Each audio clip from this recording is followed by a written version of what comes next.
Okay, so it does show that recording is in progress. And bear with me for a second. All right, so it looks like we have a handful of people here so far. So good morning. I'm Rob McIntosh, a geotechnical engineer working for the City of Seattle Department of Construction and Inspections. I've been working for the city for over 23 years, dealing with landslide prone areas and other geologic hazards relative to the environmentally critical areas code. I also work on large projects, deep excavations, and on sites with difficult subsurface conditions relative to the building, grading, drainage, and land use codes. Altogether, I've been working in geotechnical engineering for a little over 40 years. I was hired largely based on my experience in landslide evaluation and mitigation following the 1996-97 winter landslide event that resulted in over 300 landslides being reported in a number of days. It was a rain on snow on rain event, and it was probably worst case scenario, but it was also early on into the use of the environmentally critical areas ordinance by our department and other city departments. That was codified in 1992. The landslides happened in 4 to 5 years from that. So we were just beginning to look at new projects come in relative to that code. So I'll be presenting this, the Seattle landslides, what you need to know today. And as it shows you there, it's me. Helping out, we have Jim Mattoon, who also has just a crazy amount of experience, has done all kinds of stuff. Christy Carr, who is our superstar vegetation wetland management person, but she'll be addressing issues relative to vegetation today. And Monica Maharjan, a recent hire to our group, is fabulous. She's coming on with a lot of experience in numerical modeling and whatnot, and it's just a terrific hire. So without any further ado, I'll get moving on this. So as I mentioned to some of you, I'm not sure if everybody heard this, the presentation is being recorded. There is closed captioning available. You can click on the little thingy down there to get that going. We ask that you mute and turn off your video if you do have it on, because it'll help us to do the presentation better. Then there's a little feature down there for the raise hand and the chat feature. So that will be monitored by Jim, Christy, and Monica. And if they do need to ask me a question, I think they'll open up your microphone and let you ask a question directly. But I do ask that we at least get through each slide before we ask questions. So what this presentation entails is, why do landslides happen? Is my property in a landslide prone area? Do's and don'ts in landslide prone areas? What do I call? Who do I call to report a landslide? And do I need a permit for work in landslide prone areas? We'll touch on all of those. So again, this is just the outline. We'll start with the first slide and start getting into the meat of the matter. So why do landslides happen? Well, it's topography, geology, water, and oftentimes greatly affected by human activities. The water you see there actually came about from my interview for my job 23 and a half years ago.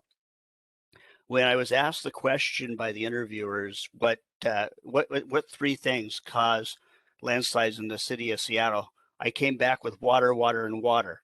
Because typically, if you can control the water, and you have to do it under all the appropriate regulations and whatnot, but if you can control the water, you can actually really deal with cutting down on the risk of landslides on your property.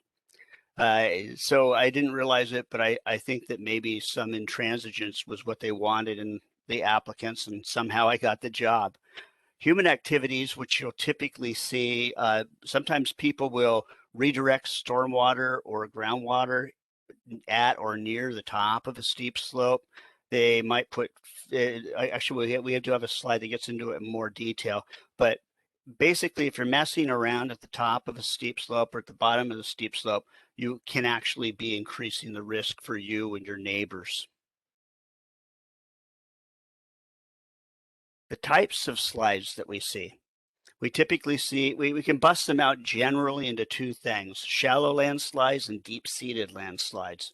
Shallow landslides in Seattle, as this shows, they're roughly 70% of the landslides that we see, and they're greatly influenced by human activities such as stormwater.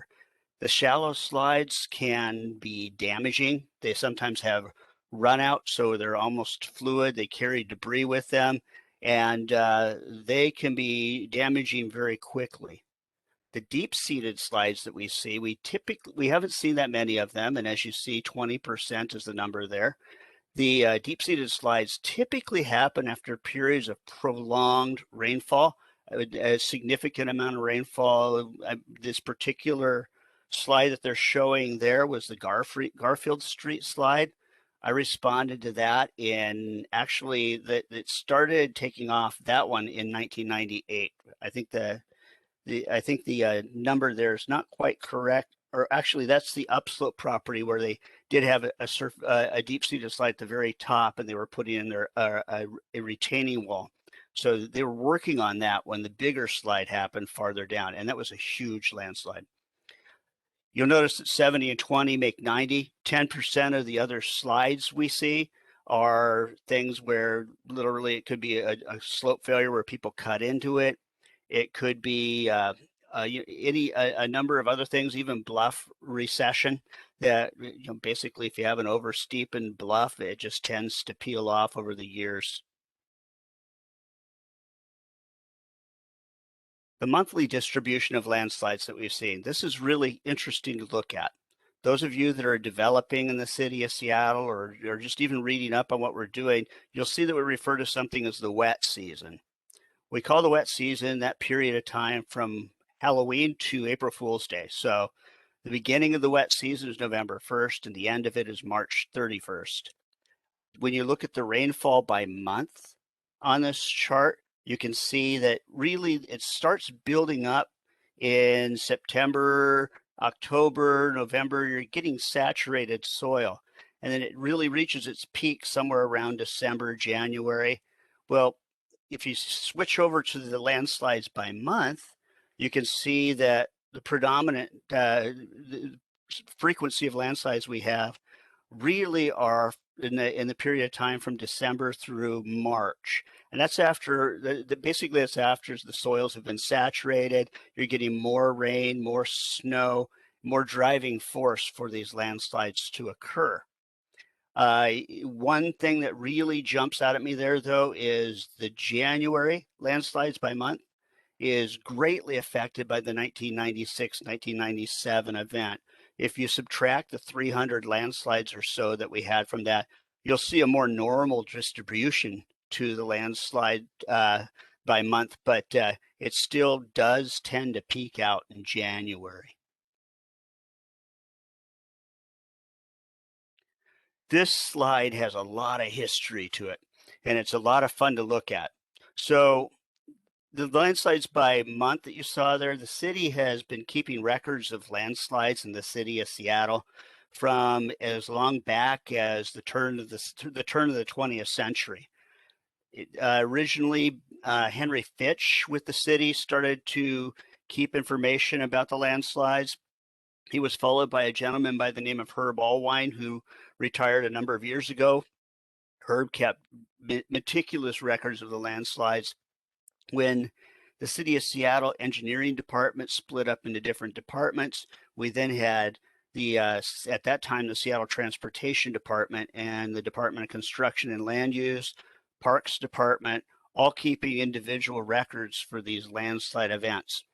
What that enabled us to do was to have the USGS, the United States Geologic Service.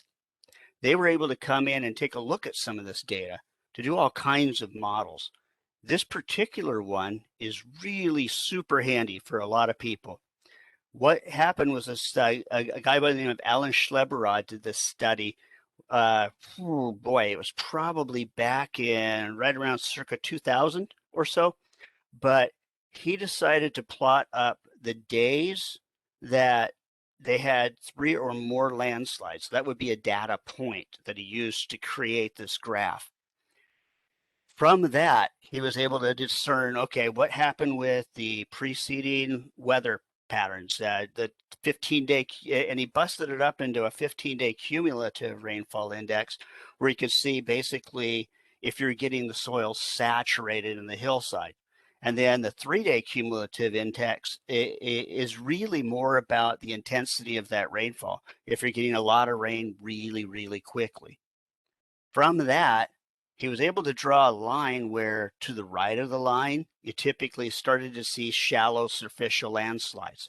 To the left of the line, you really didn't see that many of them. And again, to the right, that's telling you this is where you could get more landslides than just a landslide occurring here or there. So this tool is used by a number of city departments. You can find it on the USGS website if you look it up under hazards for Seattle and landslides. You can see the study itself. It's a good read. Alan did a fabulous job on it. So this is used by city departments that have a broad range of understanding of landslide mechanisms and when they might be timed. You have people from like Jim and I, we just seem to know when it's about time that landslides are going to start happening. I still remember when I was just a kid working in the private sector, we had this gentleman geologist there who he just, one day he'd walk in and he goes, "It's coming." He just felt it was about that time, kind of a spidey sense. So when they came out with this particular graph, this hit the spidey sense spot on. Right when I thought we should start being really, really concerned about landslides happening throughout the city, we were to the right of the graph. So this is used by first responders, other city departments, and it helps us to be ready to respond to landslides should they happen. What you see in terms of those 3 dots just above the 4 and above the line, those are from that recent amount of rain that we had at the beginning of the month. And you can see that the intensity of the rainfall was pretty significant. In 3 days, we had 3 inches of rainfall almost. It was also after it had been saturated quite a bit. So what happened there is we did get 8 reported landslides, which is considerably more than we've been experiencing in the last 10 to 15 years. 8 is still a hard thing to endure. Landslides for a private property owner affect them on so many ways. It's just brutal. It gets beyond life and limb property. You're dealing with financial, emotional issues. It's a brutal thing to endure. So this is a good thing for us to realize that we have this tool.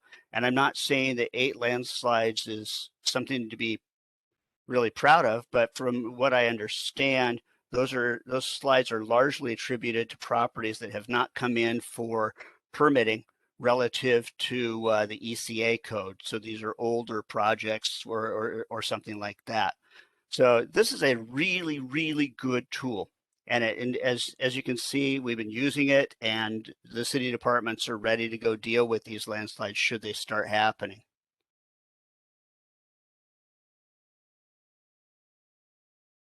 So this brings up another thing that we were able to do over the years is to develop what's within the environmentally critical areas code, those areas known as landslide prone hazards. Landslide prone hazards is basically a set, the subset of which would be steep slope erosion hazard areas, known landslide areas, and potential landslide areas due to geologic conditions. So steep slopes first. Steep slopes. To be a steep slope per the ECA code, a slope has to be at least 10 feet high and 40% grade or steeper. So for example, 10 feet high, you'd go a horizontal distance of 25 feet when you're looking at it to see if it's the grade. And as fate would have it, our bodies provide us with a pretty good measure of this. The ratio is about the same here, 1 to 2.5. So if you go like this and you go like that, you go, oh, there's 40% grade. When you're standing at the bottom looking up, it doesn't look very steep, but it's rather peculiar. If you stand from the top looking down, you can see that it's steep, and you can see why we look at it as an erosion hazard. That basically natural rainfall, precipitation, human activities, they could actually result in erosion and perhaps superficial sliding on these steep slopes. So that's one reason that's why you see the steep slopes as part of the landslide prone areas. Known slide areas are exactly what that implies. Those are landslides that have been reported to the city over the years that we have records of. It's important to bear in mind that the known slides are not necessarily all the landslides that have occurred, because some might some might not be reported, and some might be in areas where we just don't see them, like in parks or something like that.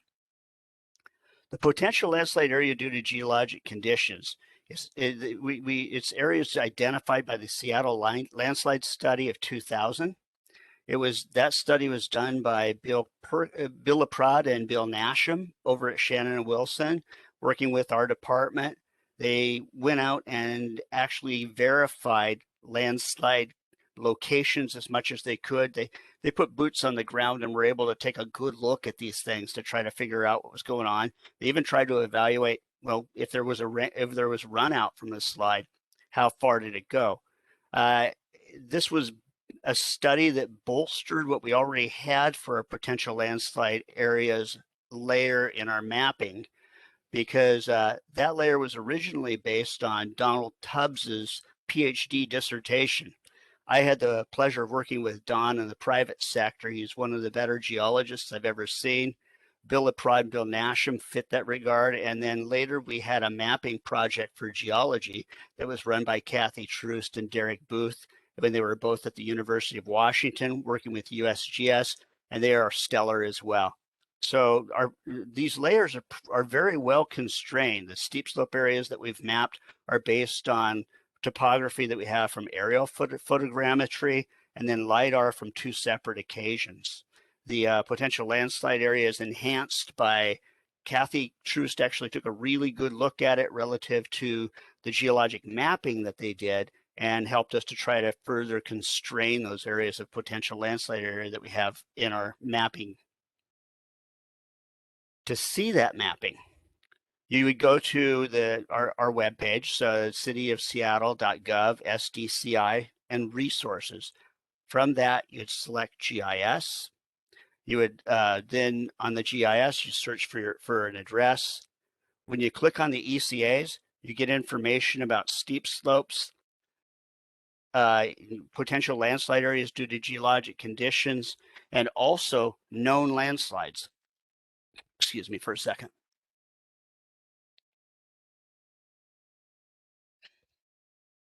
So for the known landslides, when you do go into that database, into GIS, it'll show you where the known landslides are in a specific area. Many of them you can click on them and find additional information, such as PDFs that have more information about the landslide, maybe some pictures that occurred, but it's a tremendous resource. When you do look at this, again, it's important to bear in mind that if you do live in a landslide prone area, there's an inherent level of risk that you would like to mitigate. So if your property is mapped as a steep slope potential landslide area, and you see known slides on or in the vicinity of your property, you're at a pretty high risk of landslide activity. So it helps you to understand that relative to protection of the development you already have on your property, and then also what you might be doing for developing that property. And we have measures that I'll talk about relative to that. So to help mitigate the risk on your own property, you can actually do things. This is the do list, and you'll find the don't list is pretty much the reciprocal of the do list. But the do list, it says maintain your drainage systems, pipes, ditches, etc. on your property. Keep street drains free of leaves and debris. Sprinkler systems, shut them off, and direct stormwater away from steep slopes. I want to hit on each of these individually.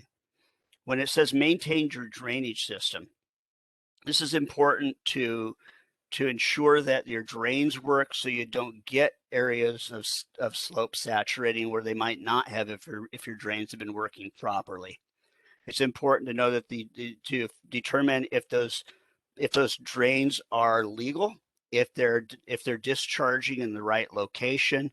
You can do that by getting a hold of our drainage counter and asking that question. They can help you out on that. But again, you don't want to be doing anything in the way of creating a drainage system without getting in touch with SDCI and SPU to just try to figure out what you have, what you can do, and how you have to go about doing that. Relative to street drains, it's just it's one of those things that there are a lot of vehicles out there for the city to service the street drains, the catch basin covers, and all of that.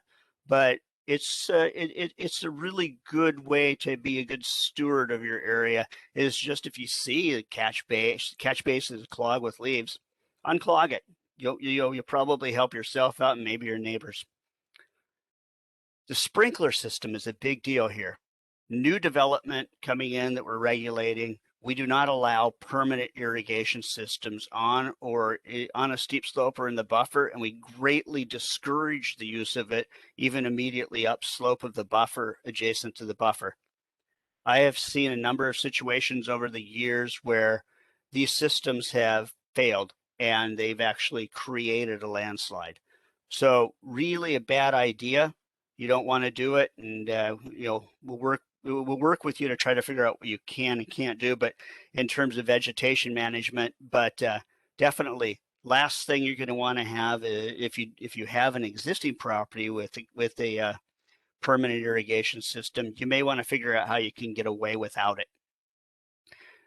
And again, the directing stormwater away from steep slopes, that particular thing, that's one of those things where if suddenly you just had a whole lot of rain and it's just dumping over onto the steep slope, we're not telling you can go out there and grade, but if there's a way, like right around your house that you can just, dig a tiny shallow ditch to keep it from going on the steep slope, it may be something that you need to do temporarily, and then figure out how to deal with the drainage later on by going through the proper channels. But it's one of those things that by temporarily, I mean if you're in the midst of a terrible storm. It may be something where you see a lot of water going there. You might want to just call the city to get a hold of us and find out if we get somebody to come out and take a look at that too, just to see what's going on with the drainage. Perform periodic inspections of property before winter and during storms. Okay, this is one thing I really want to drive home, something that's a hugely important thing. Do not go out and try to inspect your property during storms by walking up on the steep slope, especially not at night. But even during the day, if you have an area that is at a high risk of landslides, you do not want to be walking that slope while it's raining and taking a look at it. However, you can do it from a distance. If you have extended periods of dry weather, it's a good idea to go up there and take a look. The picture you see to the right shows what's known as pistol budding on the trees. If you see just one tree that has pistol budding, it might have actually come about as a result of competition when it was growing adjacent to other plants. The tree tends to work its way towards the light. If you see a bunch of these like this, all pistol budded, all in the same direction, that tells you that you probably have soil creep going on in the upper zone of the soil. If it's a relatively flat steep slope, closer to 40% grade, it may be just an issue of maintenance over time. But if it's a steep slope, a higher grade than that, creep might be a precursor to superficial landsliding. So there may be something that you need to do about that, and we'll get onto that a little bit more. If you have walls that have weep holes, make sure the weep holes are functioning. Keep fill and yard waste off of slopes. The reason for that is fill and yard waste are driving forces. If you picture a slope and you put something at the top of it, it's easier for that slope to fail now because it has weight on it. Yard waste tends to get saturated and can be incredibly heavy. It also can be a way of concentrating water so you get the potential for a landslide to start there. if work has been done on the property to do vegetation control, and we can get more into that a little bit later, if there are stumps, leave them in place. The stumps are beneficial relative to localized shallow stability for superficial landslides, and they're really quite helpful. But if you see these issues on your property, get a hold of a private geotechnical engineer and have them take a look at your property. The reason I stress private geotechnical engineer is if they want to help you, if you're trying to do some work to stabilize an active landslide, those projects have to come in, and we have to review them relative to the regulations. So it can't be the city geotechnical engineers doing it. It has to be a private geotechnical engineer. And what happens then is they provide you with the report. You work on getting the plans together, and then it comes in for our review. We'll review it for regulations for new development. It's required to be completely stabilized. So if you're building a house or something like that, you're going to have to stabilize it to a higher standard than you would if it's a landslide and you're simply trying to keep the landslide from moving. We do have the ability to work with you on that, and I'll talk about that more on another slide as well. So here we are to the don't list. The don't list is, like I said, the opposite of the do's to a large degree. Don't direct storm or other water onto a slope. Don't remove vegetation on a slope without a revegetation plan going through the city. We have seen areas where people have removed vegetation and sometimes put in like planters at the top of a slope, and it doesn't look like much, but it increases the risk of landslides considerably. Don't put fill or yard debris on a steep slope. Don't remove tree stumps from slopes. Don't install a permanent irrigation system in landslide prone areas. Here's one that's kind of new relative to the do's, but it's a don't on its own merits here. Don't cut into the bottom of a slope. Many times what can happen there is you'll create a landslide. You remove the resistance for the soil above it.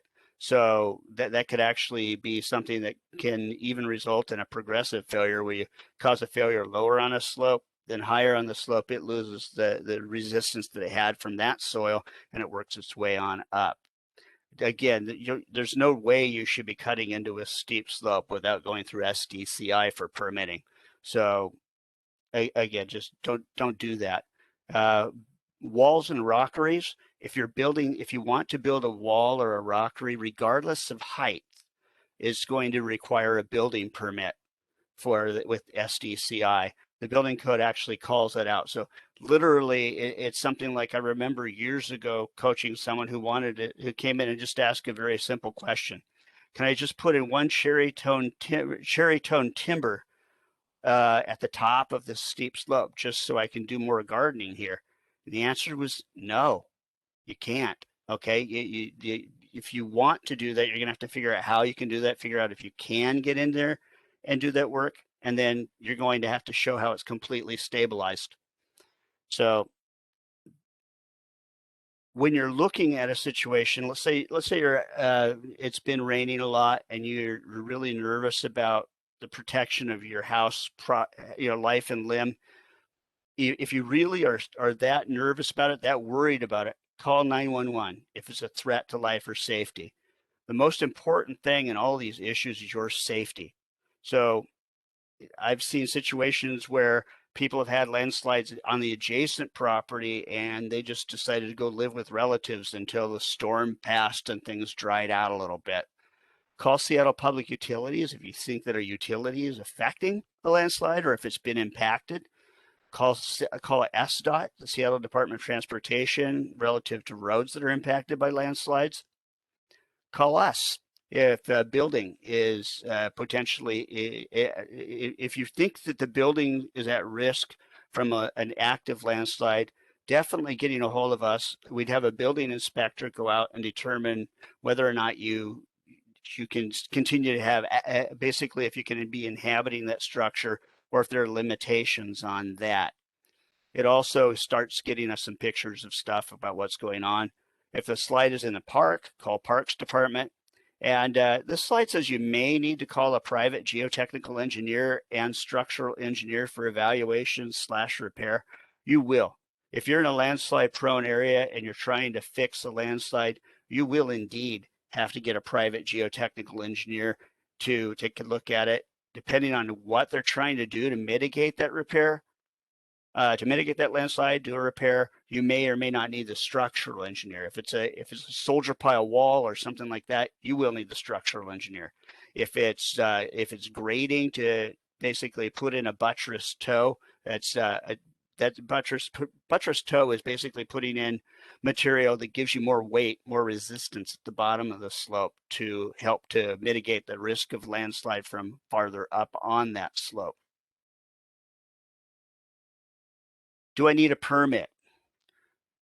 Basically, in landslide prone areas, I would say in almost all cases, yes. At the very least, get a hold of us by getting onto our webpage, our online Q&A, and asking us more information about your particular property. And again, the environmental critical areas ordinance, if you're in a landslide prone area, it includes the known landslides, potential landslide areas, and steep slope erosion hazard areas. Excuse me for a second.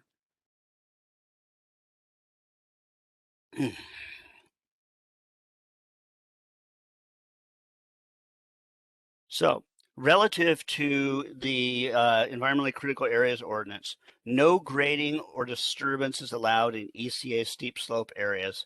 Okay, and even if you don't need a permit necessarily for the size of the construction or whatever it is, there are certain things that are just not allowed.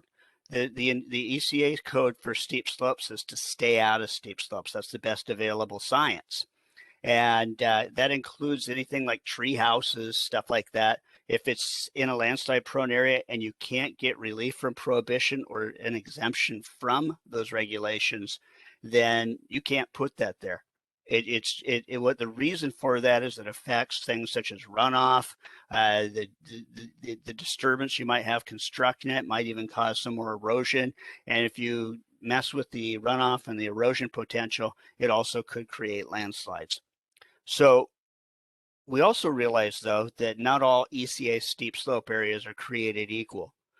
Tip 327A gives you a lot more information about the Seattle Municipal Code 2509.090.B2.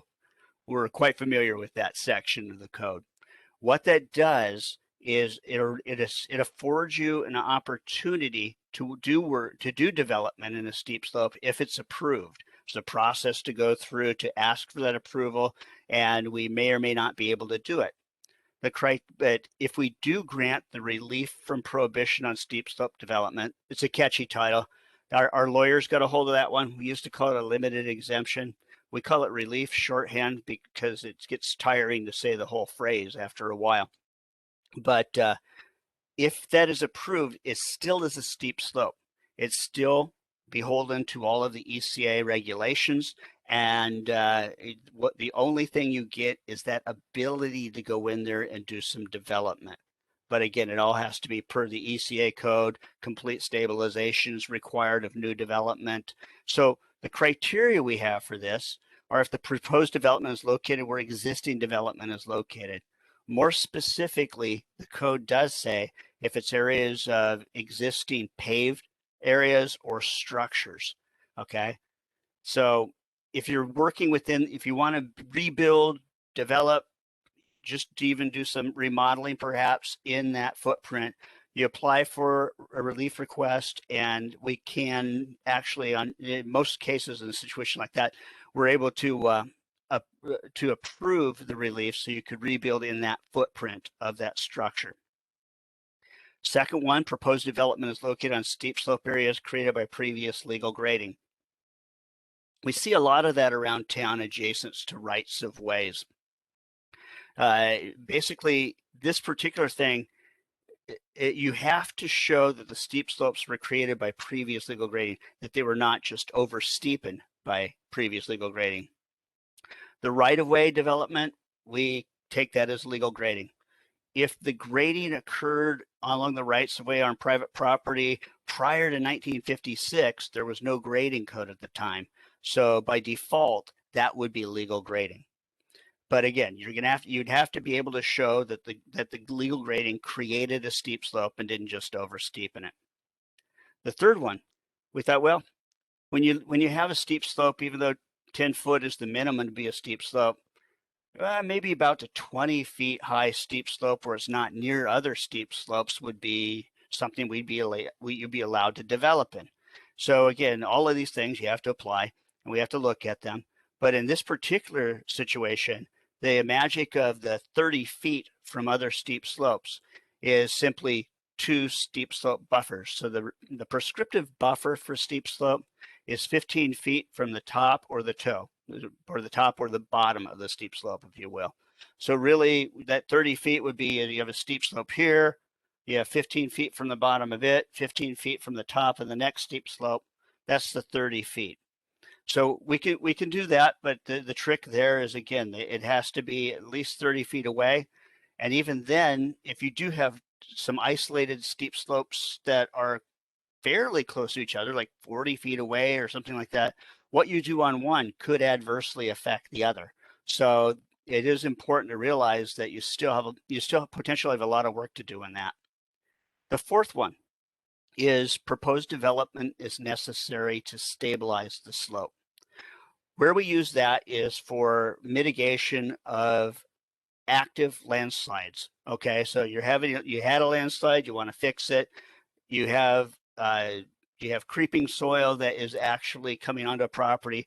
Maybe the slope is failing, down slope of a house. We can look at that and we can allow you to stabilize the slope for necessary stabilization. This is not to be misconstrued to be the complete stabilization that we require for new development.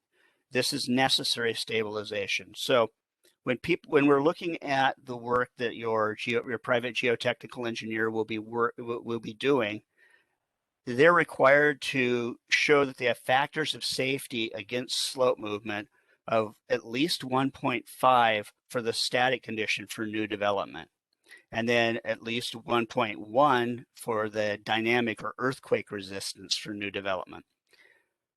This is for the areas that you're actually developing. Now, when you're going in to fix a landslide, sometimes it just can't be completed to that level of stabilization. So we will allow a lessened level of stabilization. However, I can tell you from all of the landslide mitigation projects that I've reviewed over the years, we're looking really at a factor of safety of about 1.3 for static, and still looking for the dynamic factor of safety to at least be, approaching 1.1. So we work with the people on that because we realize it's so hard to stabilize a slope that's already failing. But if that is for that, it's not for new development. New development, we will not give you necessary stabilization. You're required to have complete stabilization of the areas to be developed. So again, to that higher standard. Okay, so a permit is required for grading over 25 cubic yards, any retaining walls, all drainage installations on ECA steeps in landslide prone areas, specifically, actually, no, in all landslide prone areas. And remember, the ECA code requires that all development has to stay out of the ECA steep slopes and their buffers without getting approval for an ECA exemption or relief. Now, I don't have a slide here for the ECA exemption, and that's important to touch base on, because sometimes we see projects come in and people feel that they don't need environmentally critical area review because they're keeping their development outside of the buffer of the steep slope. We still have to look at it for adherence to the other regulations. We still have to look at it for complete stabilization, which is really a big deal on some of these sites. So just because you're staying out of the buffer and steep slope for a new development does not mean that you're meeting all of the ECA regulations. So there's the ECA exemption process. One of them is if the work basically will have no effect on adjacent ECAs. We have to approve that. Good example of that is if you have a property that has a very large piece of property, and at one end of it you have a steep slope. You're doing work way away from that. We'll take a look at that and we'll say, okay, yeah, we can treat this particular project application as a non-ECA site. Uh, University of Washington has a lot of areas with ECAs that are way outside of steep slopes, as does the Woodland Park Zoo. So sometimes we'll look at it if you think that you shouldn't have ECA review and you think you're far enough away, again, you have to submit for that. If we give you the ECA exemption, it exempts you from the ECA regulations. Then we look at it relative to building code, grading code, drainage, anything else like that. And again, for the relief, all that does is give you the ability to build in the area where we grant the relief. You're still beholden to all of the other ECA regulations. Vegetation management requires an approval of vegetation management plan. And again, that's something where you go online, take a good look at what we have there for vegetation management, how you have to do it. But Christy reviews those. We'll often be looking at those as well if the vegetation management plan includes work in the landslide prone areas. We have to look at that for stabilization. If you go back to the don't list, it just kind of reminds you, okay, if you want to go in and change the vegetation, you have to do it right. You have to do it so it's not going to destabilize the slope. You're going to have to do it so it doesn't create more erosion. You're going to have to do it with the right types of plants. And for goodness sakes, yes, no permanent irrigation. So that's the end of my presentation. And there is my contact information. I know that you've been interacting with Jim and Christy on other things. And then also, if there are questions about vegetation management, that is something that Christy's available to chime in on here as well.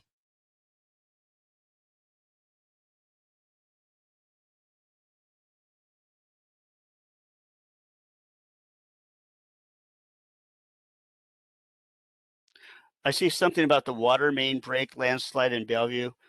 That's from Susie. And Bellevue's regulations are similar to what we have here for the Seattle Municipal Code.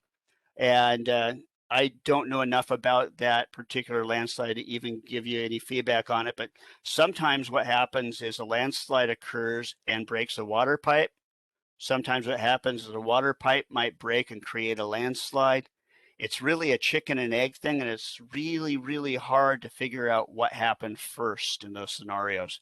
But again, if it's a legal utility, if it's a legal drain, legal water pipe, then it does help things out where people know where it's supposed to be and where it's supposed to be discharging.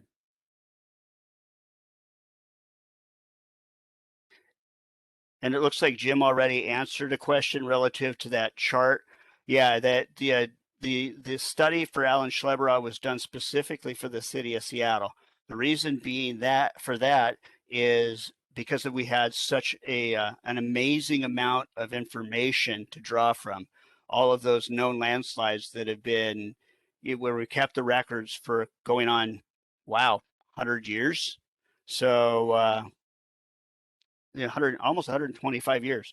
So that's why they did it specifically for the city of Seattle. And it really is, yeah, it's something when you look at it and it's like if you're having regional rainfall that's going crazy like that, it could be that, I mean, just a really, really, really loose general rule of thumb, and don't count on it.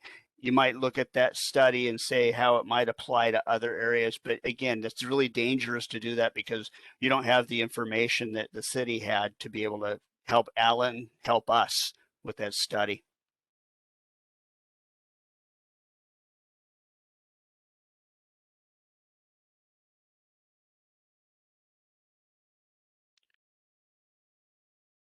So I'm not sure if it's okay.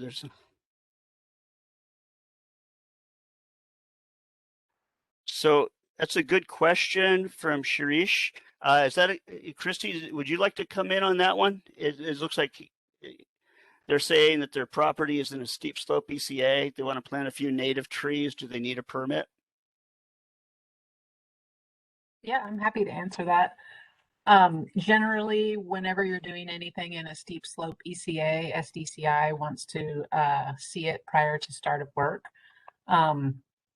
Planting a few native trees seems simple, but given that SDCI is interested in maintaining the safety of these slopes, that is something that we review through what's called a hazard tree and vegetation restoration application. And I can put the link to that review process in the chat. And you can contact me. I'll provide my email if you have any questions about that process. I see a question from Janet Roach. That's a really good question, Janet. How does one find a good geotechnical engineer? So in the private sector, they'll be listed many times we used to tell people the yellow pages. I don't even know if those exist anymore. Online, it might be decks. I'm kind of out of touch on that. But bottom line is they used to be listed under civil engineering and then specifically under geotechnical sometimes, but sometimes just civil. Great resource would be if you have work that's been done in the area where you're wanting to do work, if you can get in contact with the design teams that worked on those projects, they might be predisposed towards working with a certain geotechnical engineering firm. Another thing you could do is it's ASCE, go to Google, it's the American Society of Civil Engineers. If you search for ASCE Seattle Geotechnical, it will show a list of the member companies, and that's a pretty good list of the companies that are working in the area. There's some firms that are further out of town that might not be on that list. There might be some local firms that aren't on the list. So it doesn't mean that they're not any good. It just means that they're not on that list.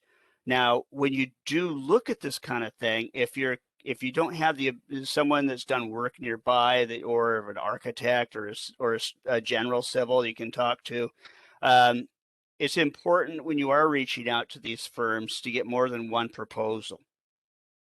And when you get the proposals, don't necessarily do it based just on price. One thing that we've seen is when people do pick a proposal that's the least costly one, it might not provide enough information for review and permitting. So there's a possibility that we'll have to ask additional questions, additional review cycles. It takes more time, more money. So you may be, stepping over dollars to pick up nickels in that respect. But another thing to do is to interview the geotechnical engineer, find out basically how do they present themselves? Do they seem to have an embattled relationship with the city department, or if they just if you can kind of tell how good somebody's going to be when you talk to them and just go through the interview process with them and other firms. But again, it's not so much the lowest price. That doesn't mean that you won't be able to get a hold of someone that's really good for a cheaper price, but it is worth it to talk to at least a few different firms if you're doing something significant on your property.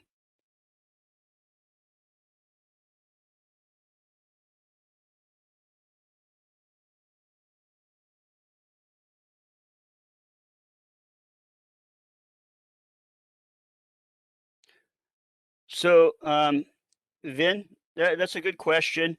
Um, I'm the wrong guy to ask if should you buy a house in a landslide prone area. Given what I do, it would be tremendously embarrassing to have a stability issue on a house that I own.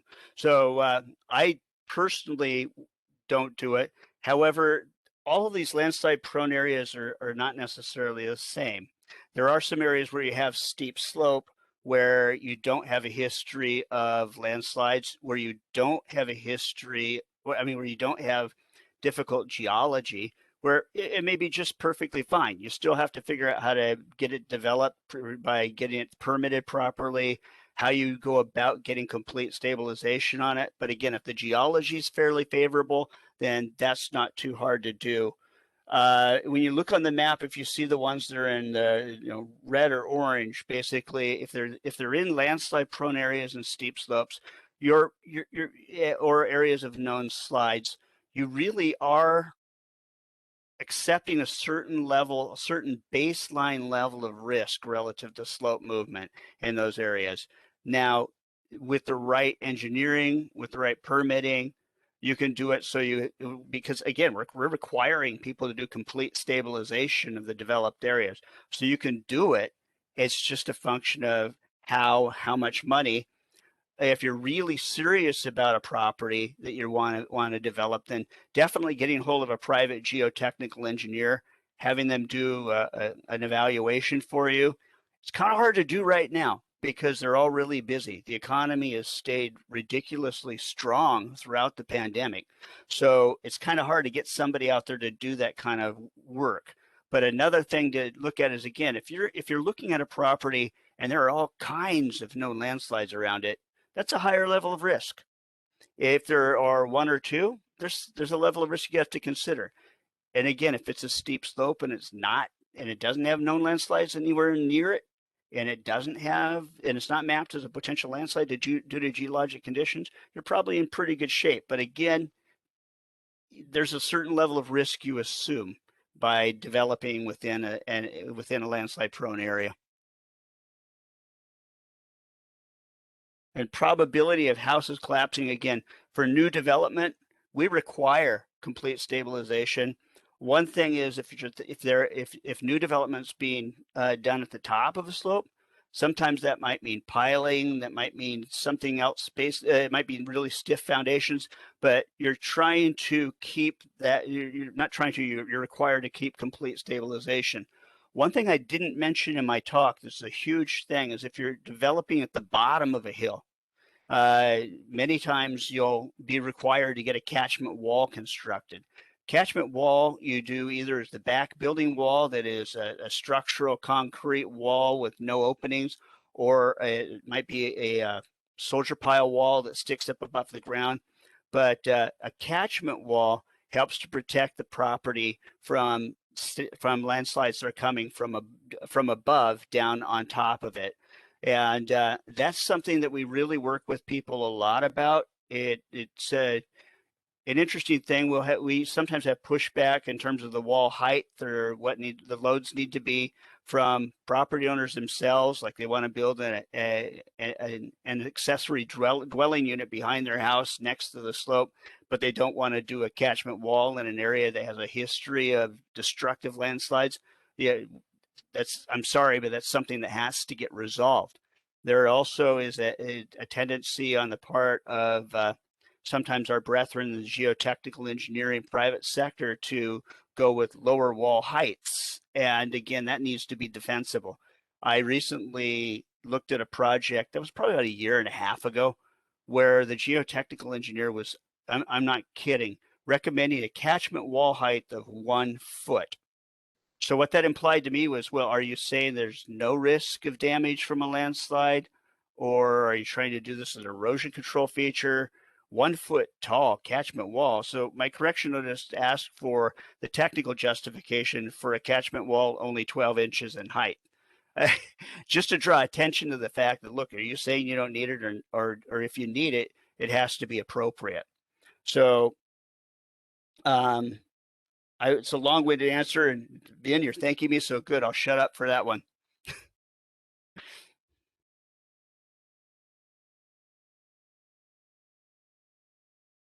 Yeah, the pre-purchase evaluation that Jim Motun's mentioned, I think I touched on that, but that's the phrase that you'll want to use when you do talk to a geotechnical engineering firm. So thank you, Jim.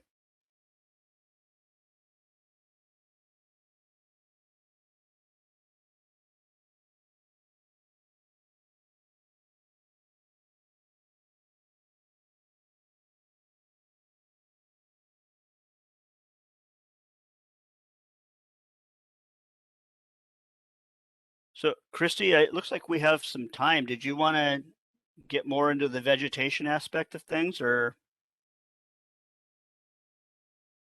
I don't think so. I'm happy to answer any questions. Okay. Um, if folks have them. I had one Thank you, Vin. question. Yeah.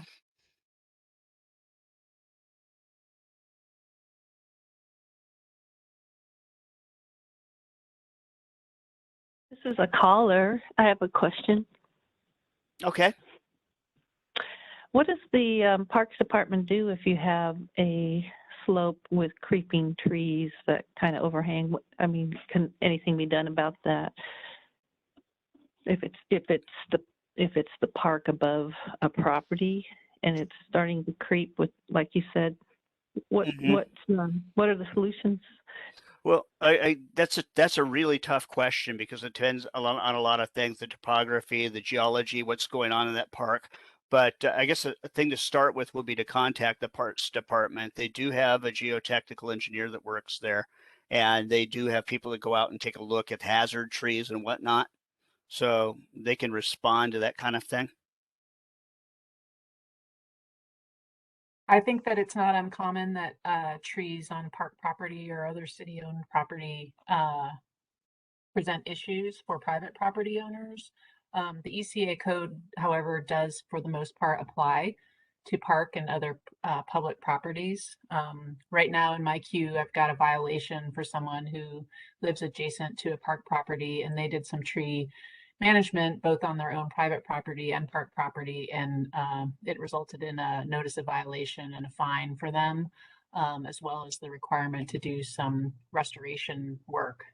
So certainly don't do anything on a park property or your property that may result in a violation of the ECA code.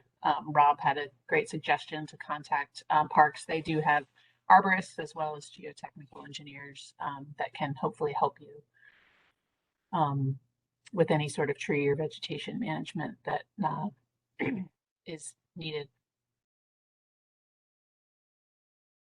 That's a good question, John. Ivy and other invasive species. Chris, you want to answer? Get that one from John. Yeah, sure. We deal with this a lot. There are a lot of steep slopes covered with ivy or blackberry.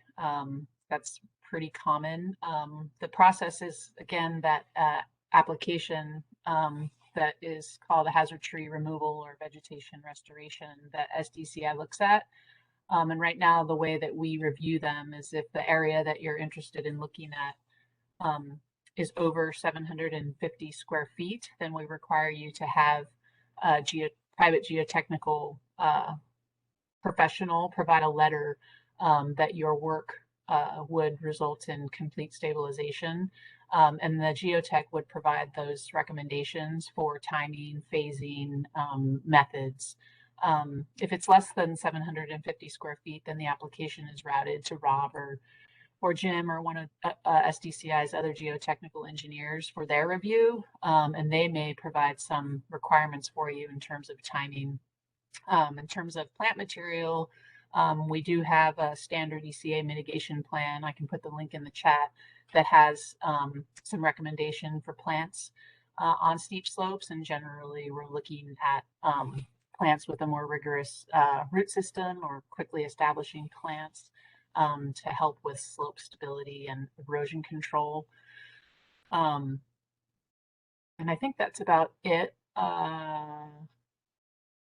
Yeah, and essentially what you're looking at is exactly what we are concerned with, is that if you create areas of bare ground by taking out either hazard trees or ivy or other invasive species, there is a potential for its slope instability. So we would be looking at best management practices for erosion control for that interim period. And that's something that Rob and Jim look at. I look at more of the plant material itself. And we might even restrict the work to occur during the dry season just to limit the risk.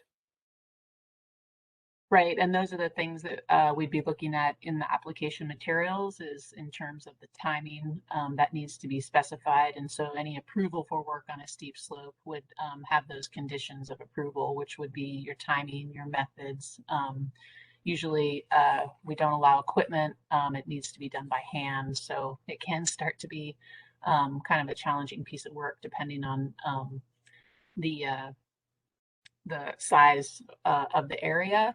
One thing that I have learned from geotechs over time is that it's not necessarily only the vegetation removal that can affect slope stability, but it's just you or your family or a crew tromping around at the wrong time of year that can start to lead to slope instability. So it's site specific, and that's why we have these applications routed to the geotechs, because they're generally quite familiar with the steep slopes in the city and can give an applicant a good sense of if there is a real risk to any of the work that's being proposed.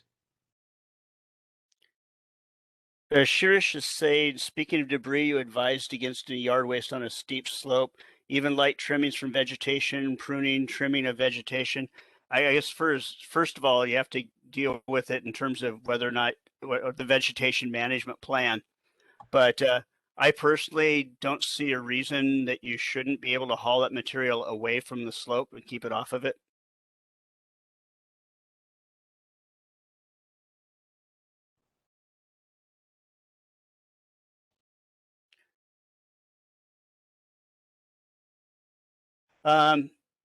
Janet's asking a good question. We just moved into a house near a steep slope area. Neighbors are wondering if we can get an official property boundary map from the city. I don't know if we generate anything like that from any of the city departments. We certainly don't from SDCI.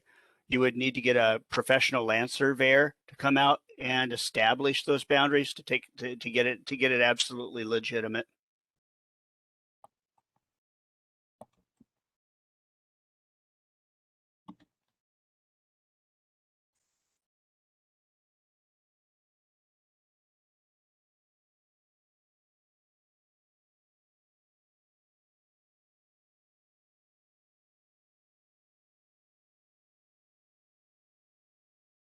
Oh, thank you, Christy, for the mitigation plan. That's cool.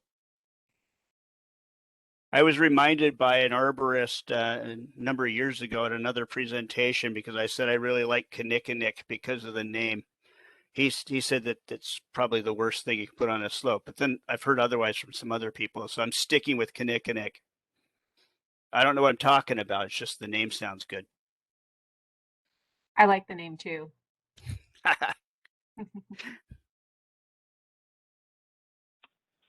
A follow-up to that question is, if part of your property is in the city right-of-way and you survey it, how do you get that kind of boundary when the surveyor doesn't include the city right-of-way, but you want to know where your property boundary is, if it's a city easement that you pay for in the right-of-way?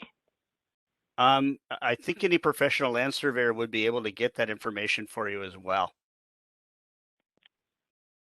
Thank you. Mm-hmm.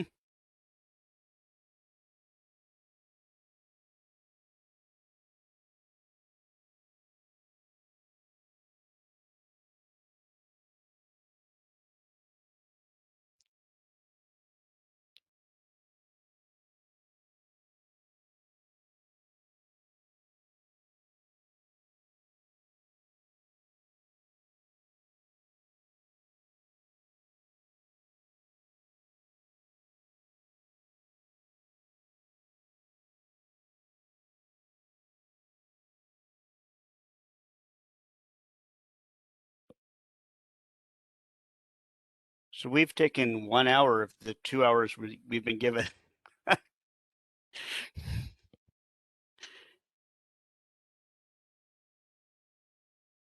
Oh, thank you, Janet. I guess we'll just stick around for a while longer and see how it goes.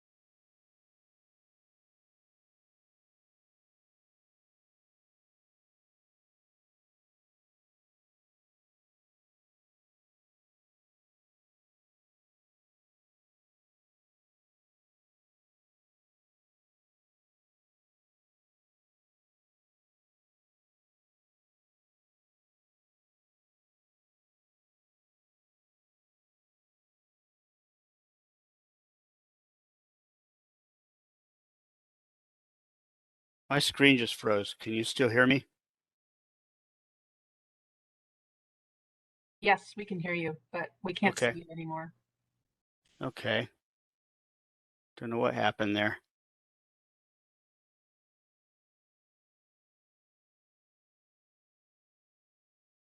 Something's spinning around on my computer, but I guess as long as you can hear me, that's good.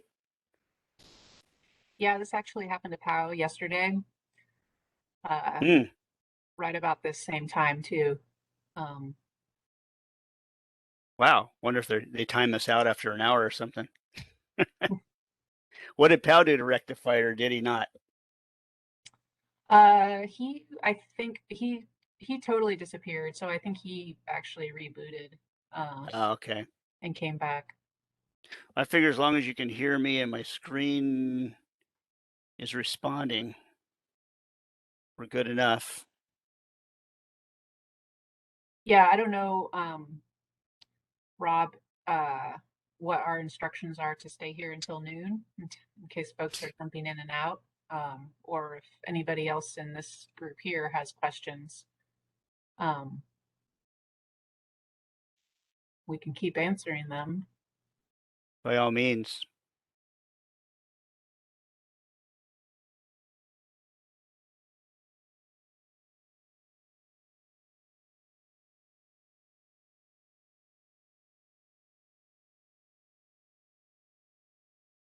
People might be going over to the other things now, right? I don't Yeah, I know. know there's a lot of simultaneous things. So we No, had a question about how many trees on the slope, if there's a rule of thumb for how many trees per area that reduces the chance of a landslide. Rob, I'll wow. just, from a geotechnical perspective, my guess is no. There really isn't. I remember many years ago, I was sitting in a conference room at one of the local geotechnical firms because we're working with them on some stuff, and whole room full of geotech.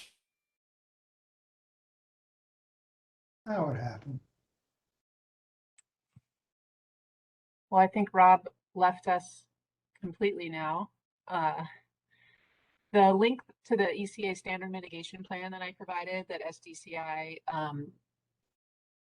provides to people as a guide. It does have a formula for calculating the number of trees that are required, and shrubs as well. From my perspective, the number of trees that formula provides is too many in most cases. What I tend to look at for steep slope ECAs is if invasive species are removed, or even just non-native species are removed, or any sort of tree canopy is reduced or removed. I look at area of bare ground and look to try to see that the canopy is replaced, or that a full canopy would be provided, at, hopefully before maturity, but also at some point during the time when the plants are maturing. So essentially, the bare ground is what's going to be creating slope instability, more or less. And so the number of trees is really a factor of the density in terms of the spacing. So understanding what the anticipated canopy or ground coverage is of the plant, whether it be trees or shrubs, and then making sure that you have some overlap in terms, so that you won't, so that that canopy cover will be covering the extent of the slope. So no, there is no rule of thumb. Again, the ECA standard mitigation plan provides a formula for the number of trees. It is excessive if you look at it, but you can have a combination of trees and shrubs that can provide, again, that canopy that will not only create good erosion control from intercepting rainfall, but also start to have good root complexity, structural complexity underground in the soil to hold it better. And yes, Janet, this workshop will be available on our website. I think I provided a link to previous year's presentations in the chat, and that website should be updated once our staff has had the opportunity to compile all of the presentations I just put that link again in the chat. And so I'm not sure, sometime most likely next week, all of the presentations will be available.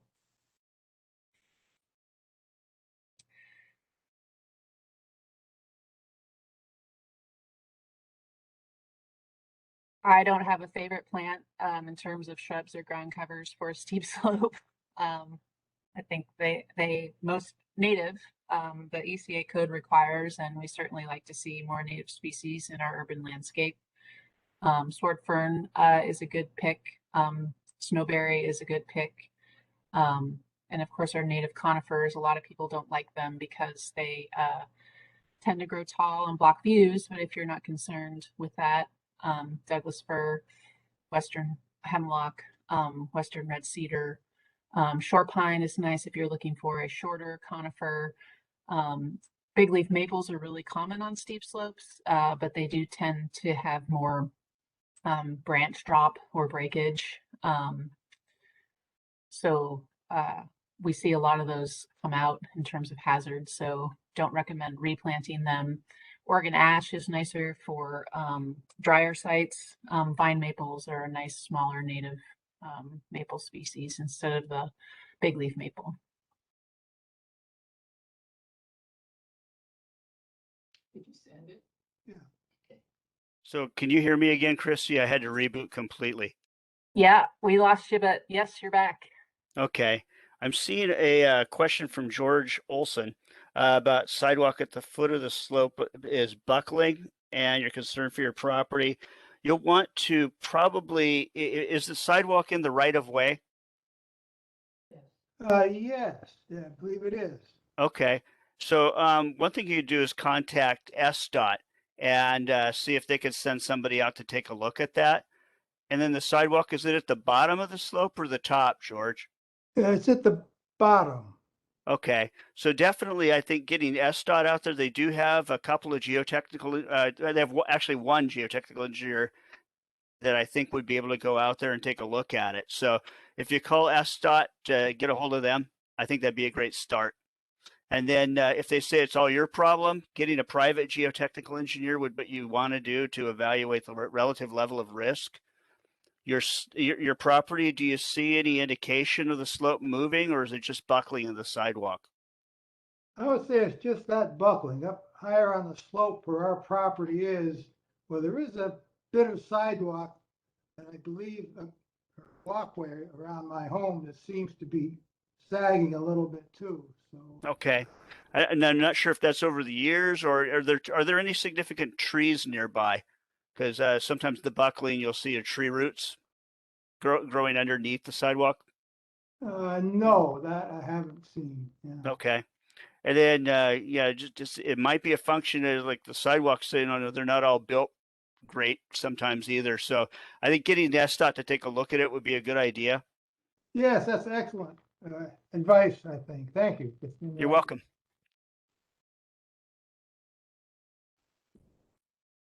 I have a question about materials that would stop if you do have a slope and you want to protect property in front of it. What can you do that won't require a code like, like chain link fencing or to catch the debris so it doesn't come on the property?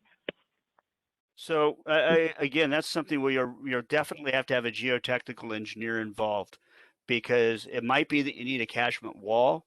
Sometimes I've seen situations where people have had a debris catchment fence to some degree, but even that requires engineering.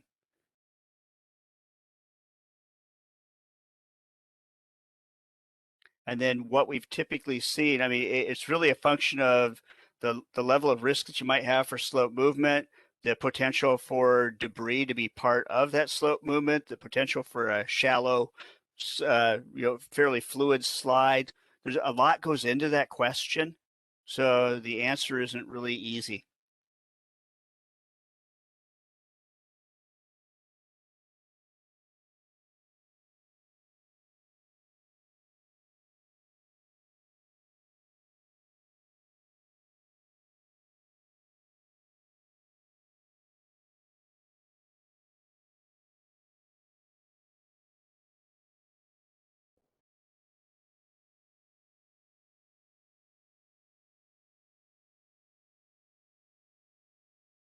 Rob, we have a question from Janet.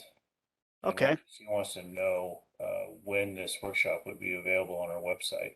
Do you know? I don't really know. It's worth just going back and checking back on the website in a couple of days, I think.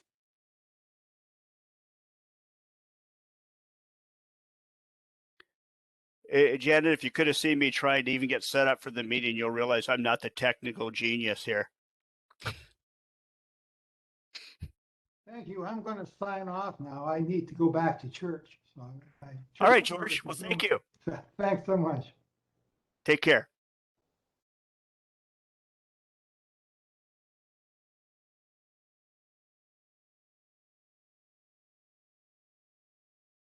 Oh, greenseattle.org. Yeah, it's a great place.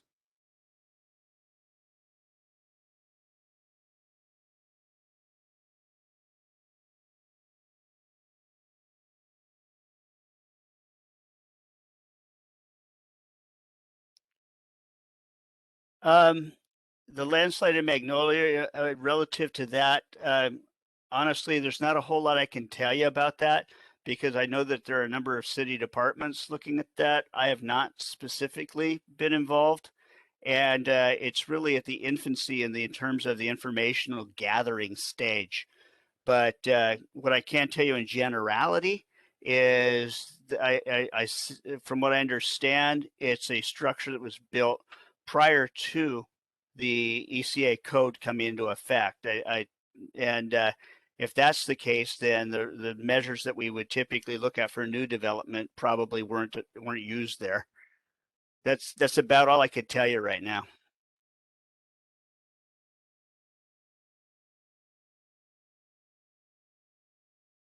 But again, if it's a structure at the bottom of a slope, let's just say you're doing new development and you're at the bottom of a steep slope. Again, that catchment wall could be an issue that you have to look at for design to see that it provides proper safety for a house below it from a landslide that happens from above.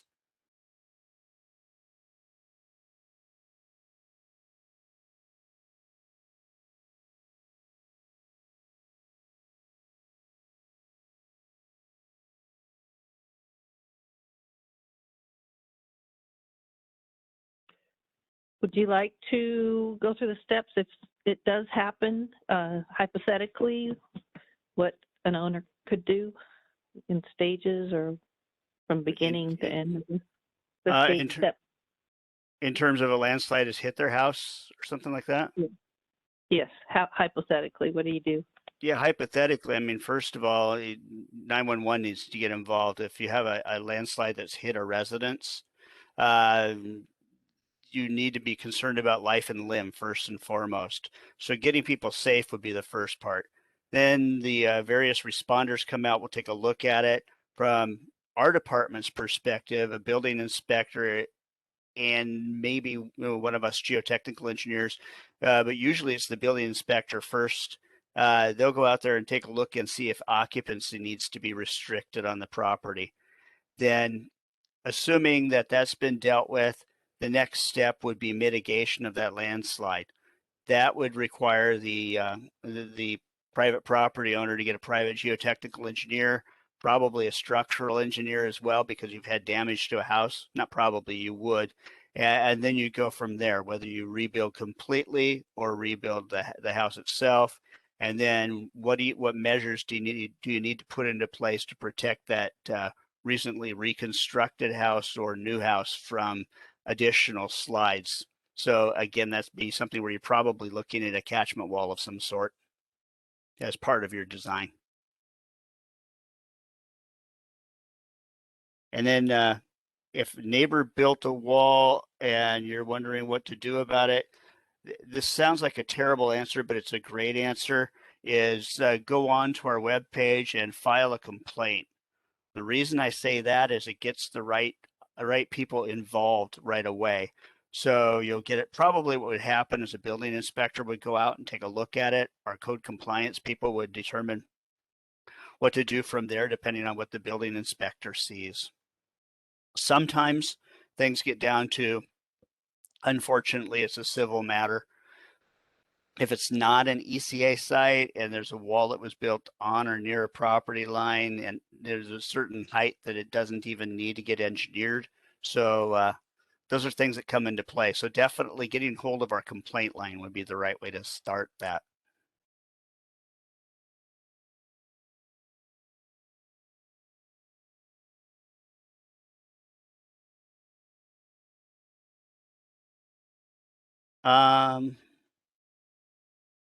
Yeah, new construction started to be reviewed under the ECA code in 1992.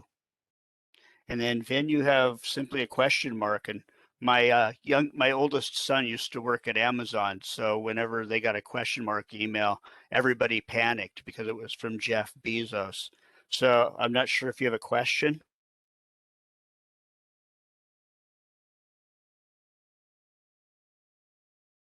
Oh, okay. So we don't need to alert Amazon. That's good.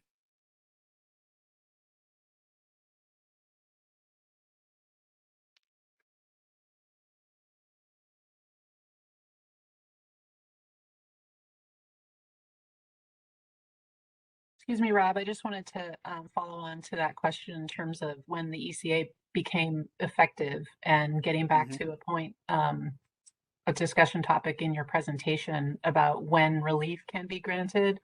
And Mm-hmm. that's looking at whether or not something was lawfully constructed.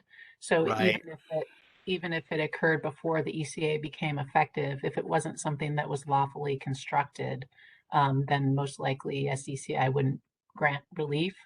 Or right. right.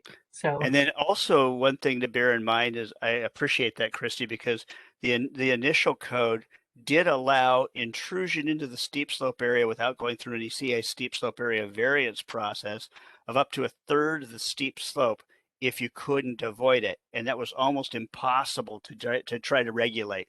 So that's why we now have a situation where any disturbance in the steep slope buffer would take a certain amount of evaluation by our department to see if you can do that. Let's see, my backyard is in an ECA steep slope zone and we have rockeries that create several levels. Would I need an SDCI review before putting in some low fencing? There's 3-foot high garden fencing to create a safety barrier for small children above the rockery. So we do not regulate fencing in the city of Seattle, but we do regulate grading and anything like that. So if you're looking at a 3-foot high garden fencing and you're not looking at fence posts or anything like that, it's not something we regulate. So you could do it, but also if you're going in there and messing with the vegetation, that might require a permit as well.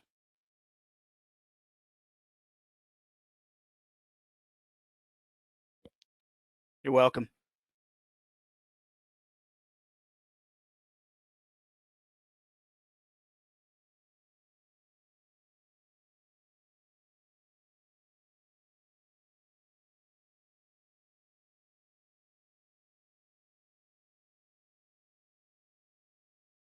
I don't know if everybody can see the picture for the Seattle landslides. What you need to know is that's still up there, Christy. Yeah, this is a good reminder of why you need to get these things permitted if you're doing work on a property. That particular project was built without a permit, and we first found out about it when a landslide happened and hit the Burt Gilman Trail. Fortunately, it didn't hit anybody. But when you look at that picture there, that white thing you see just underneath the word "you," the "u" and the word "you," that's the drain pipe where they had everything discharging from the roof gutters and all landscape drainage, all going down through that. They discharged it at the top of the steep slope, and that created the landslide. ECA stands for environmentally critical areas. So this particular project came in after the fact. They had to do a fair amount of beefing it up. They had to reestablish the slope. And yes, they took the drainage elsewhere. They took it in a different direction where it didn't come onto the slope.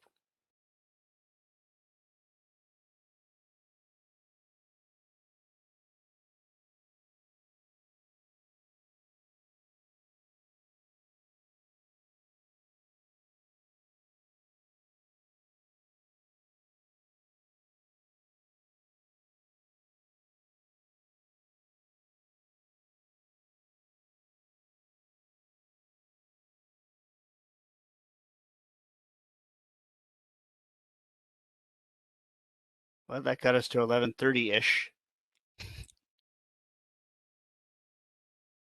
Any examples of what happens if a property's mortgaged and that kind of big slide happens that That's a really tough, destroys? that's a struggle, to be honest. A lot of times, people in landslide prone areas, they cannot get insurance for protection from landslides.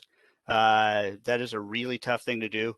A number of years ago, our director asked me that same question and was thinking that I was joking when I came back with Lloyd's of London. At that point in time, Lloyd's of London was the only entity we knew of that was providing insurance for that. So it's a tough thing in terms of economics, and it's one other aspect of why landslides are so hard to deal with for the people that are affected by them.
Well, anybody want to talk football?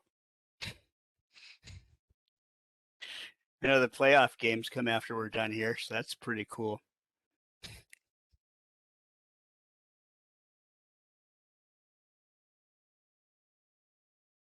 Yeah, me either.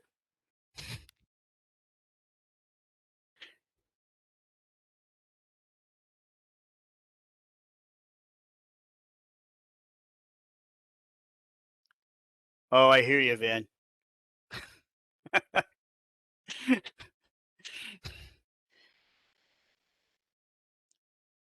I'm a big fan of Russell Wilson. He actually helps out so much at Children's Hospital, and I've personally been affected by that. So I love the kid. Hope he sticks around.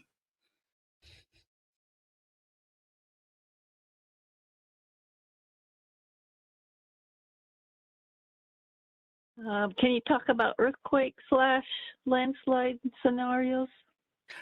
That's a good question. We actually, the landslide study by Shannon Wilson was 2000. They actually hit on that in that study, and they found that really the initiation of landslides by earthquakes in the city of Seattle, they hadn't been able to find too many instances of that, except for some of those deeper. There are some areas around Lake Washington where they did find basically submerged forests as the result of the last Seattle fault earthquake, which was some 1100 years ago. But subduction zone earthquakes and shallow earthquakes, those typically haven't, we really haven't seen much happening in in that regard. Although I did take a look at a couple of properties along Pigeon Point right after the Nisqually earthquake, and that was a magnitude 6.8. So it's still less than a design level earthquake that we have people do for the complete stabilization. But there are some homes out there at Pigeon Point where the downslope part of their property was a bunch of really loose sand fill that they placed out there. So we we called it a landslide, but it really was almost redensification and movement of that loose sand. It was just so loose when it shook, it moved and settled to some degree. But we really don't have a whole lot of information about earthquake-induced landslides.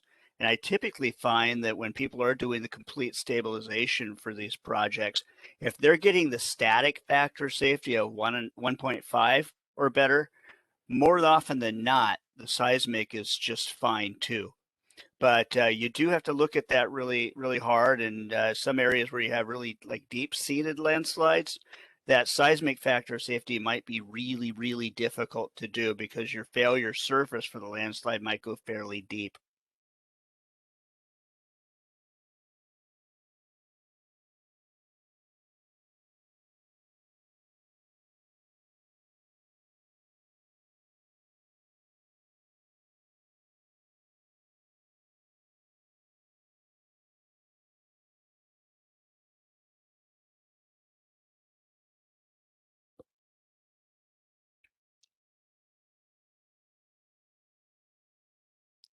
Oh, state of Washington. Oh, that was like one for you, Christy.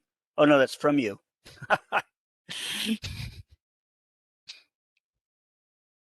I'm providing fun facts about ECAs.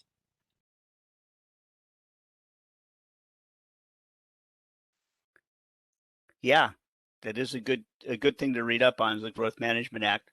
It defines best available science and how we deal with these environmentally critical areas.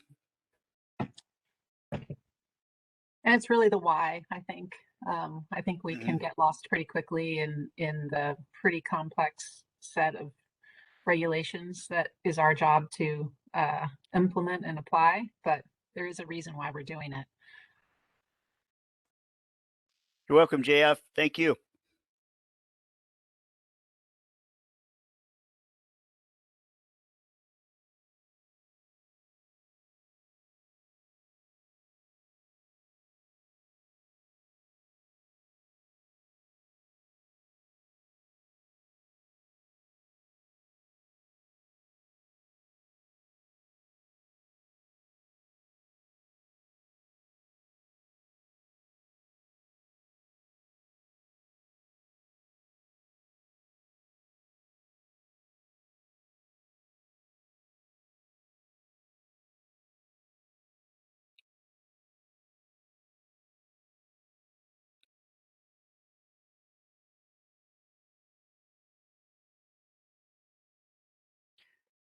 Yeah, one little touch point is we did get I got a heads up on that slide that I showed you all earlier where it shows the potential for landslides based on precipitation. And we're back well below to the left of that line. So the risk of landslide activity right now is considerably lower than it was earlier this month. And a situation where we're not thinking that we'd be expecting to see landslides at this point in time.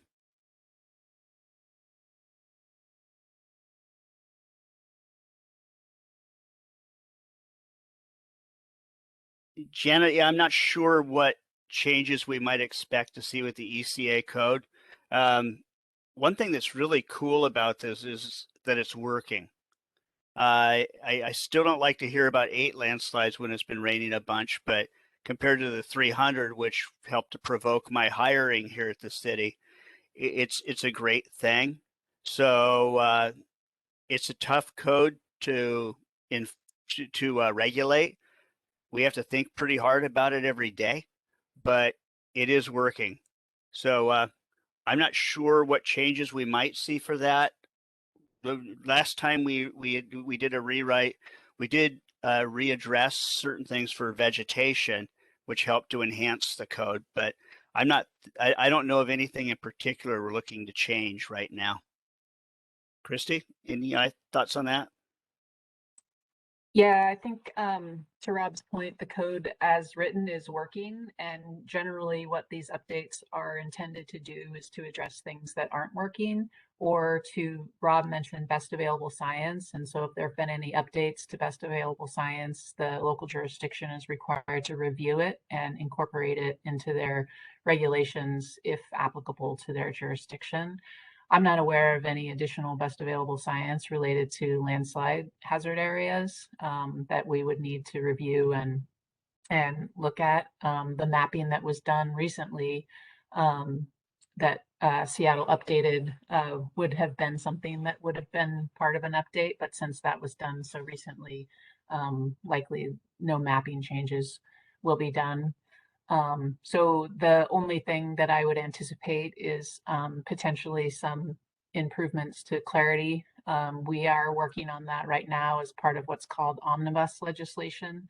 So that's just intended to provide some additional plain language or clarity or consistency in the code.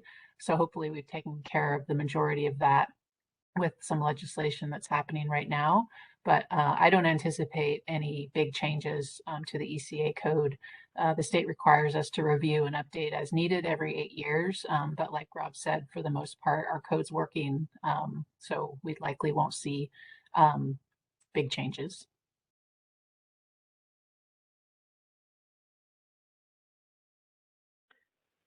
What does the city do if they have natural springs under their slopes, if anything? Typically, if it's naturally occurring drainage, you don't want to mess with it, and it pulls into a lot of regulations there because like sometimes if there's naturally occurring springs, it might be a riparian corridor, might be a wetland associated with it. So unfortunately, it's a really tough question to give an answer to.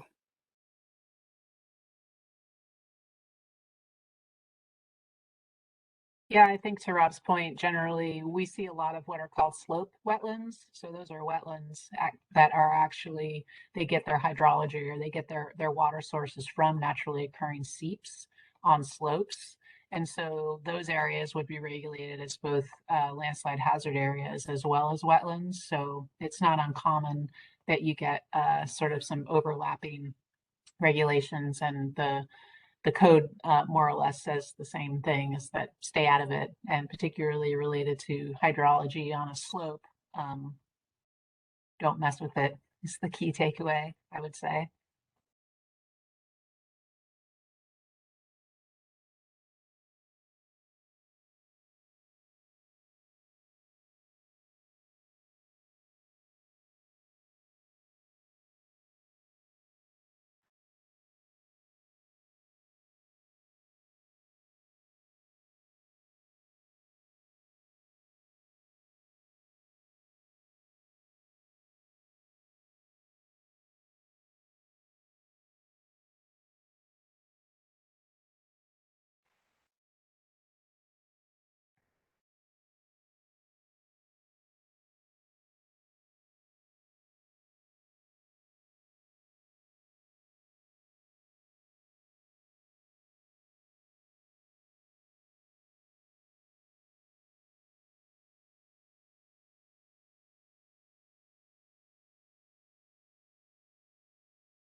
I hope you enjoy the game, and thank you so much for doing this. Thank you. Looking forward to it.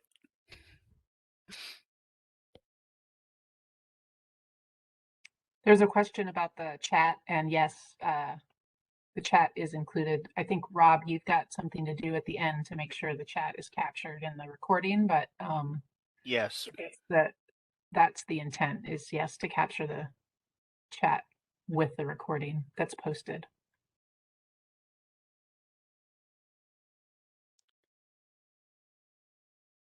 That's a good question, Henry. That might be a good one to do on our online Q&A, so our drainage review group could take a look at that relative to water meters and water lines. If you're looking to send a new water line down a slope, there's a process we need to do to evaluate that. So that would be a good starting point, I think, just to go on our online Q&A and ask that question.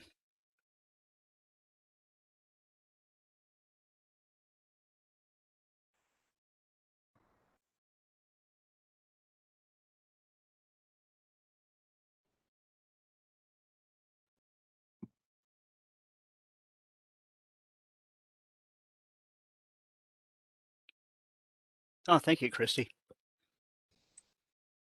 Sure. And once you scroll down to the bottom of that page, it says ask us a question. There's a link for that. And then once you're in the form, the online form for asking your question, you can pick a topic. And if it's drainage related, then that will get routed to the SDCI drainage reviewers. If it's something that's connected to Seattle Public Utilities, obviously you'll have to chat with them as well.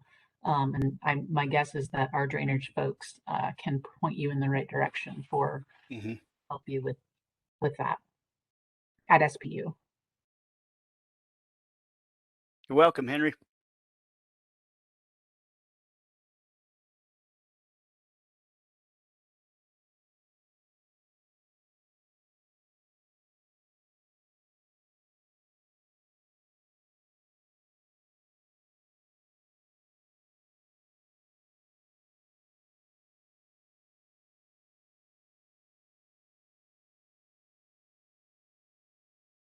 Hey Rob, just for kicks, let's say that Henry has his two houses are located within a steep slope ECA, which I presume that they may be since the question was asked here. In terms of their interface with SDCI and any review or permitting requirements, what would be the steps for a scenario like that for a water line? Yeah, I think what you'd want to do is to, I'm not sure if it would cross thresholds for requiring a permit. So I'm a little confused as to what that step might be, to be honest.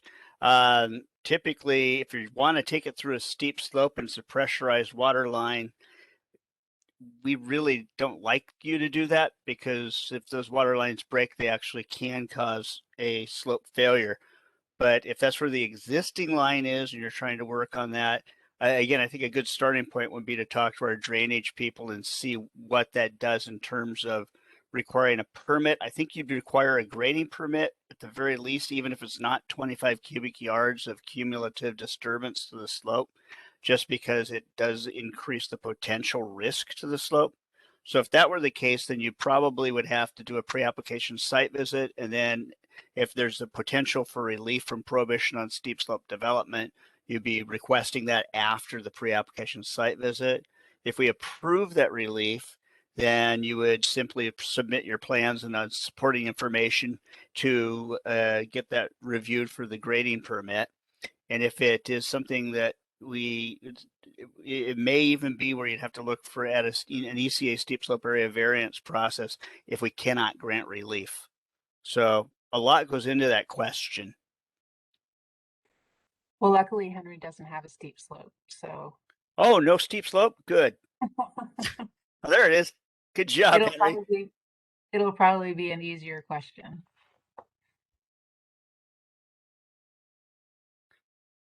Very gentle slope. I like it.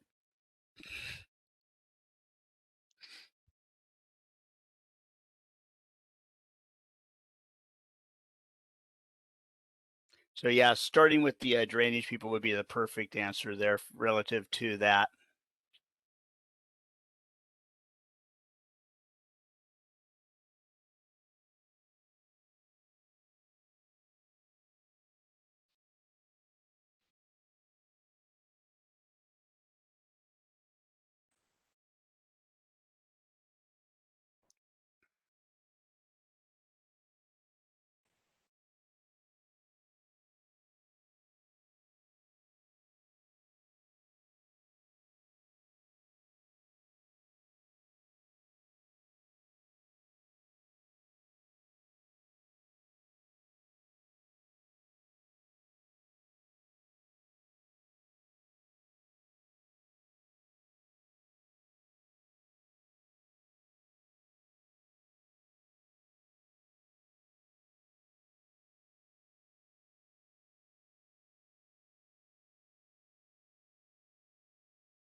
Hey, Rob, Yes.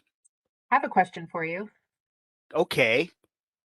I know that complete stabilization is a standard that SDCI has in the ECA code. And I've seen other jurisdictions have requirements for factors of safety. So are those two related, factor of safety and complete stabilization? Yes, by all means. And so that factor of safety is the complete stabilization. You hold it to a standard where we're looking at by the public duty doctrine. We're required to look at at least minimal adherence to industry standards. So the industry standards locally relative to slope stability and pretty much I think nationally and internationally would be that you'd have complete stabilization if you have a static factor of safety of 1.5 or better and a seismic factor of safety of 1.1 or better. So we look at that as the baseline, and that is exactly what you have to do to get the complete stabilization. Then on top of that, their geotechnical engineering there is required to provide what's known as a minimal risk statement relative to the potential impacts of the project as a whole to the adjacent properties, that there's a minimal risk of increasing the minimal risk of adversely adversely affecting those properties. Thank you. Mm-hmm.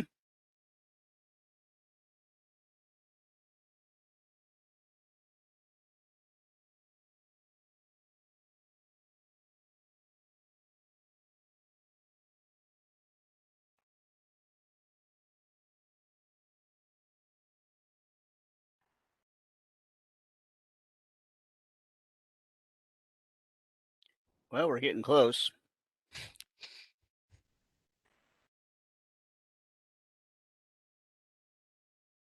I noticed the closed captioning is not very good.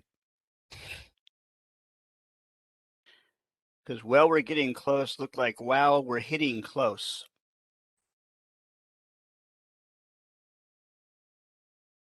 Oh, I got that part right.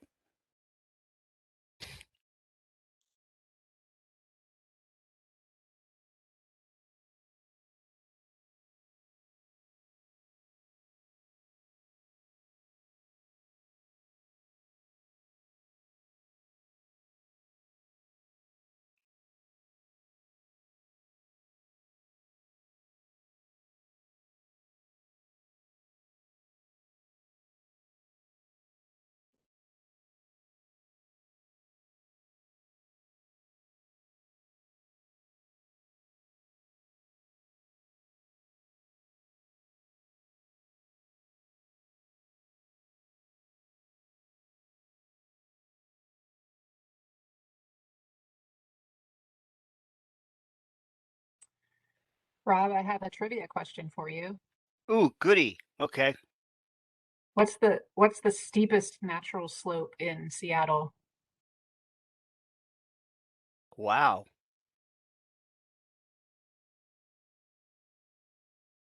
Okay, if it's a trick question, I know that there's some feeder that big feeder bluff. It's about I don't know the 100%. answer. Uh, there's that one feeder bluff. It's about 100%. It's straight up. Yeah, it actually does have that the let's see what do we say? 70% shallow slide, 20% deep. So it's one of the 10% where basically over time just the slope continues to fall off. Just literally almost horizontally translate. So chunks of it fall off over time. So final answer, 100%. And you said feeder bluff, so I presume that's a shoreline slope. Yeah, I think it's the only feeder bluff that I know Uh-huh. of.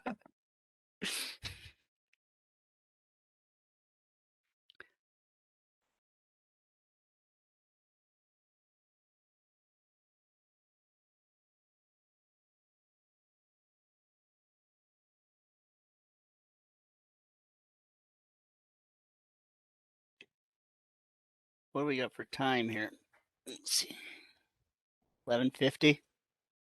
10 minutes. Kiddo.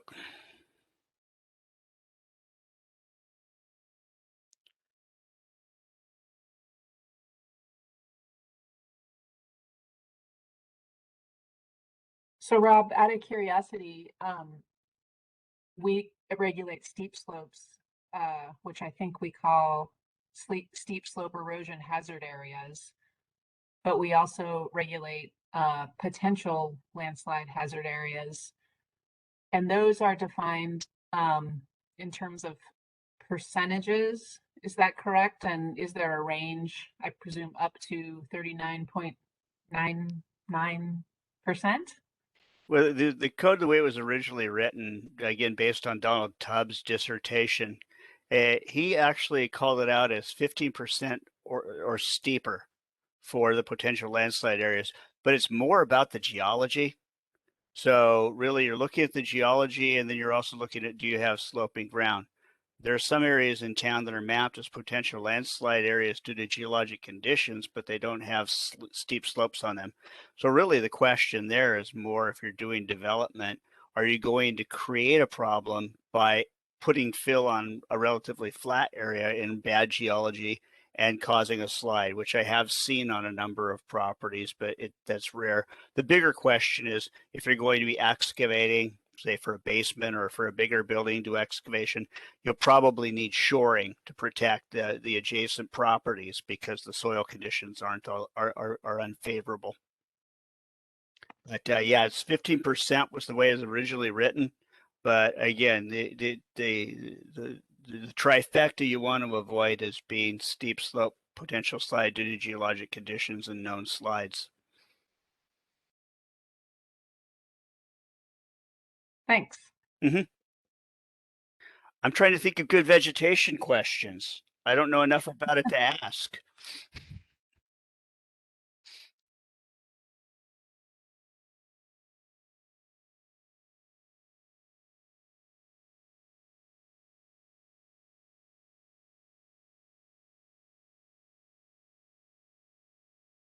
So I think most of the city departments do have arborists that can go out and take a look at things.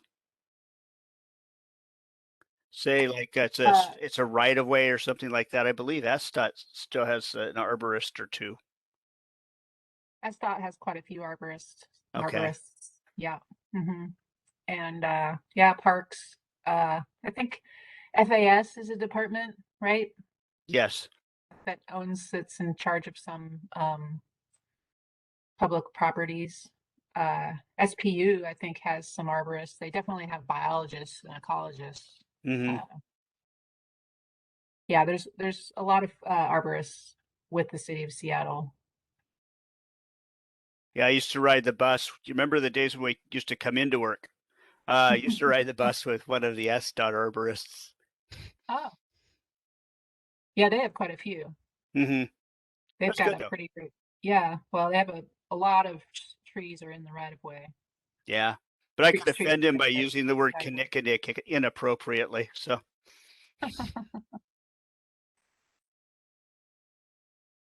SDCI has 2 arborists. and is that you? And so it'd be Paul and Deborah. Paul Humphreys and yeah, Deb McGarry. Okay. Yeah, so tree questions get routed to those two. If the trees are in an ECA, then they route it to me. Okay. So sometimes it's a little bit of a game of telephone, but I refer to them or consult with them regarding subject matter expertise on trees themselves. Just like I defer to you and your geotech colleagues for trees and vegetation and steep slopes. And us to you and them. So yeah, it's a good team. Yeah.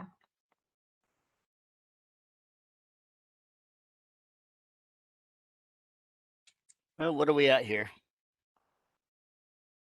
11:55. I think we'll just go ahead and call it.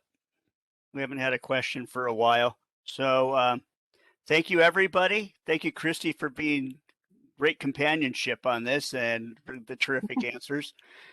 Jim, Monica, thank you for your support. And it's been a good presentation. So everybody take care. And yeah, I agree with you, Henry and Jesse. Have a great weekend. Thank you. All right, y'all take care. I'm going to go ahead and terminate the meeting now. Thanks, Rob. Thank you. Save meeting files.